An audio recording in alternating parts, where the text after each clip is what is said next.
Hello, you are watching tulipswift. This is my friend Allie. Hi. Today we're reviewing the movie Now You See Me Too. Just so you know, the first part of this video we're not going to spoil it, and then I'll let you know when there's spoilers. So, let's get started. I think this movie deserves a positive review, but there are a lot of picky things that we're going to talk about. I love the actors. Obviously, it has a very strong cast. It is a great movie. Have a great trailer to get a lot of people to show up. I really enjoyed the first movie, so I was really excited to see Now You See Me Too. I feel like it definitely lived up to what I wanted it to be. I enjoyed it a lot. The second movie, we're going like deeper into the characters. I feel like Dylan was a really well-utilized character in the sequel.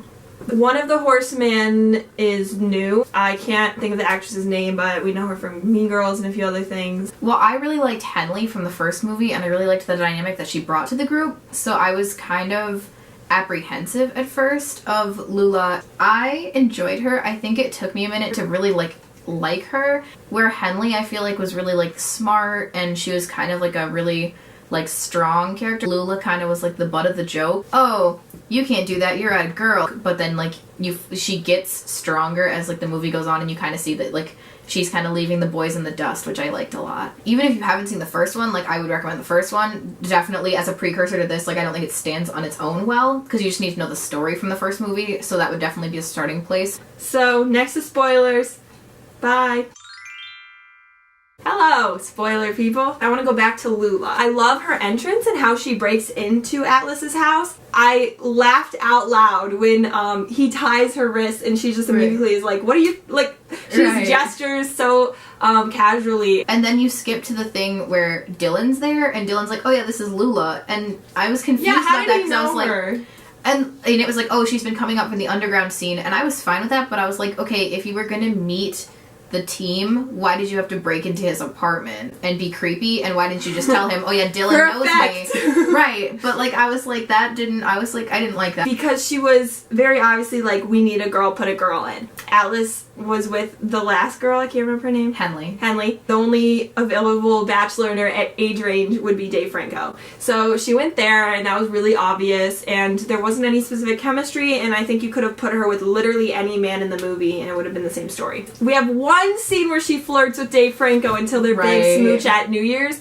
And she says, like, I'm not like other girls, and you're like, oh, like, you're not supposed to do that. Please don't do that. Don't do that. Like, we need another female lead, because Henley's not here. I wish that they would have just let her be a strong female lead, instead of, oh, gotta throw in some romance for her. I feel like that kind of demeaned her a little bit as a character, and I didn't like that. I really didn't like the scene in the elevator of her just, like, blabbing about the eye, and it was supposed to be funny, and I didn't even... Are you sure you can ride this? You didn't ask any of them. Is it because I'm a girl, like when they hop on the motorcycle? Right. Like sometimes it really worked for me. I think at the beginning, Jack presumed to be dead in the end of the first movie. So I didn't remember that. See, I did because I saw it recently. So like when they go out on stage in at the Octa conference, he can't be there, and I kind of missed that dynamic of having the 4 horsemen on stage. Like I wish they would have brought Jack on stage for like a big reveal, like he's alive. I feel like that ruins this idea that they're like a dynamic system and you need all 4 of them to make the tricks work. I really like Dylan's story arc and how that kind of changes from the first movie. You find out like about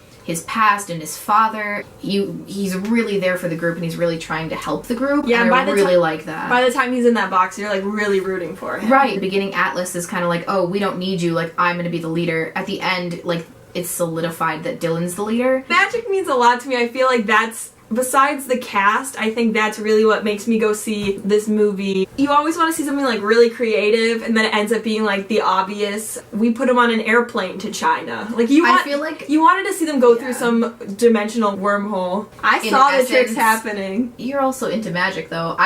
I don't watch that deeply. When the twin was hitting him on the back and he found out that was actually Jack, I could totally see that he was hiding his face too much. Once in a while you saw some cool close that you knew were significant. I love that they bring like the cards back in, like, and Atlas goes like, oh, we're gonna have to work on our card tricks, and then they have the card montage. Definitely my favorite part of the movie. Just every time that they were stuck in a situation, I was like, they could just hypnotize their way out of it. It really kind of overpowers the plot in a lot of cases. Let's talk about Daniel Radcliffe, but he ended up being like the villain, which was funny because he's short and he was surrounded by bodyguards and made me laugh. See, I was confused though. I think I was confused about his relationship with Tressler, because Tressler was the villain in the first movie. Like, they were like, oh, he's Tressler's illegitimate child, but then, and Tressler's all like really nice to him, but then at the end, after they get caught, he's like, I don't even know. Like, yeah, I don't even know if I'm actually your dad. And I didn't understand that relationship, and I don't think that was well put together. But like, I liked that they brought Tressler back into it and the idea of like the vendetta and everything, but I didn't like the relationship that they had.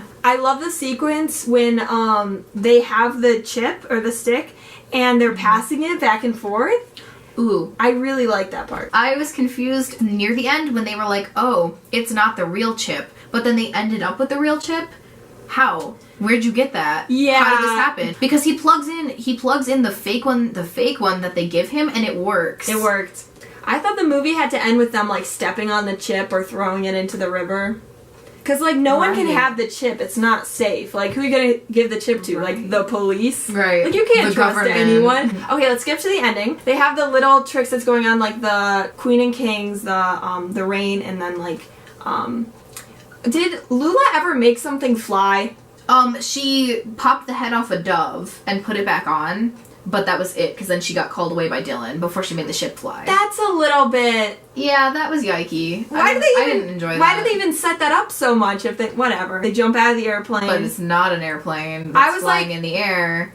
I was like... Joke's on you. No, I thought they'd be like on the side of the airplane, like... We're live. You would die. My least favorite part of the whole movie, which was when Dave Franco and Lula kissed. The use of like, oh, we hypnotized you and put you to sleep. I feel like that was kind of an overused trope. Like 30 times that happened to somebody and they were like, how did this happen? Oh yeah, we hypnotized you and put you to sleep. I did enjoy the ending, and I really liked how you see that ending and the trick is over and they've proven that, you know, Tressler is awful, and then they move on. But I like how at the end when they're all like, you know, seeing, you know, this is the eye, and they're talking to the shop owners, the magic shop owners that they meet, and then Morgan Freeman's there and he's like talking to Dylan about Dylan's father, and then he kind of says like, now it's your move, like it's your turn to go and, you know, change the world and, you know, serve the eye and everything. I really liked that because I feel like those scenes felt really rushed, but I feel like it was really like set to have a third movie, which I'm super excited for, yes, based on the way that this sequel went. Like I was telling Allie after the movie, there's a few times where you think it's gonna end, or at least I did, and because you like, it could be a cliffhanger for the next movie, but it just kept going, and it kind of felt long, but once it was all wrapped up, I'm like, okay, this is cool, the third movie's gonna be great. Oh yeah. It was a great movie. Yeah, oh yeah, I loved it. It's awesome. Thank you for watching. I love you so much. Bye!